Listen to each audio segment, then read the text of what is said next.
We are sailing into the harbor of Lunenburg, Nova Scotia, where the masted schooners of yesteryear are still in active service, plying their trade principally throughout the British Empire.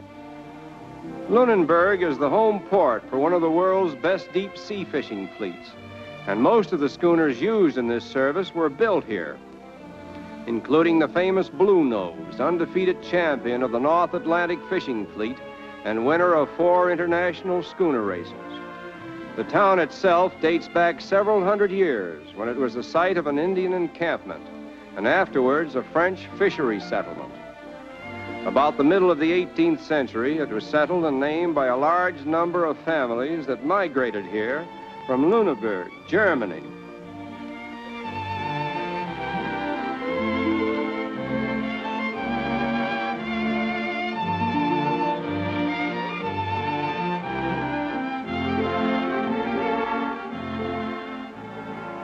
We have visited most of the harbors in the world, but nowhere do we remember having seen so many masted schooners assembled together for practical use as here at Lunenburg. The province of Nova Scotia is well situated in the largest of the world's great fishing areas, and it is also favored with an abundant supply of good timber. Consequently, shipbuilding has always been one of its most important industries. The men of Nova Scotia not only build their ships, but they also go down to the sea in them. And by family tradition and experience, they are as daring as they are skillful. Although they specialize in the building of fishing schooners, now and then they turn out pleasure craft that is also a credit to their skill.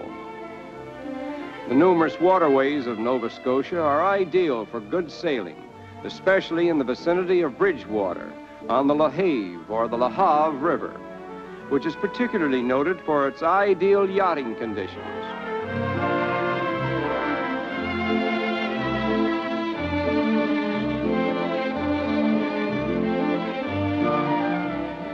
A few miles from here, where the Petite Riviere flows into Green Bay, we are rewarded with a panorama of scenic beauty typical of Nova Scotia.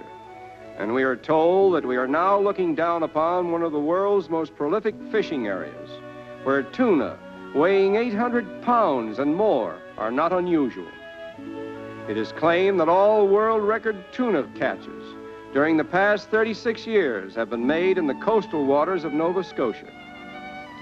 For those who prefer light tackle angling, there are numerous inland waterways abounding in a variety of gamey fish, including the ever-sportive Atlantic salmon.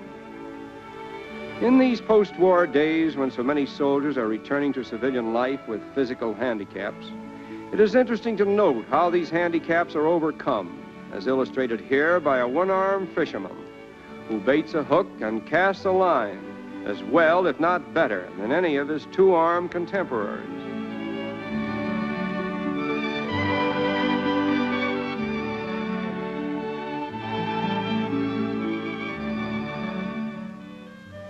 In the human scheme of things, there are a few diversions that are universal, and outstanding among these is the sport of fishing, which has encircled the globe since time and fish began.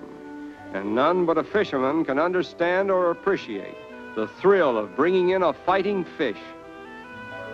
Old Isaac Walton, whose superb story of the complete angler has never been excelled, even though it was written 3 centuries ago, has given to the sport of fishing a halo of poetry that eulogizes the men who fish, as well as the settings in which they fish. Usually, when we set up our cameras in the hope of photographing the catching of a fish, nothing happens. But on this occasion, we are rewarded with an actual catch. And here it is, a sparkling silver Atlantic salmon. Over 8,000 salmon were caught in the streams of Nova Scotia last year by visiting anglers, and April, May, and June appear to be the most prolific months.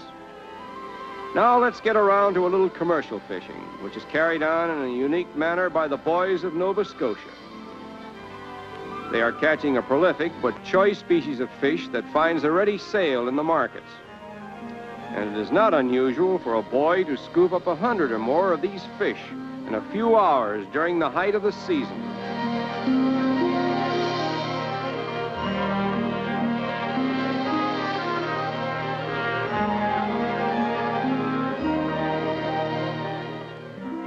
A few miles from here, we visit a peaceful little fishing village known as Blue Rocks, noted for its lobster industry.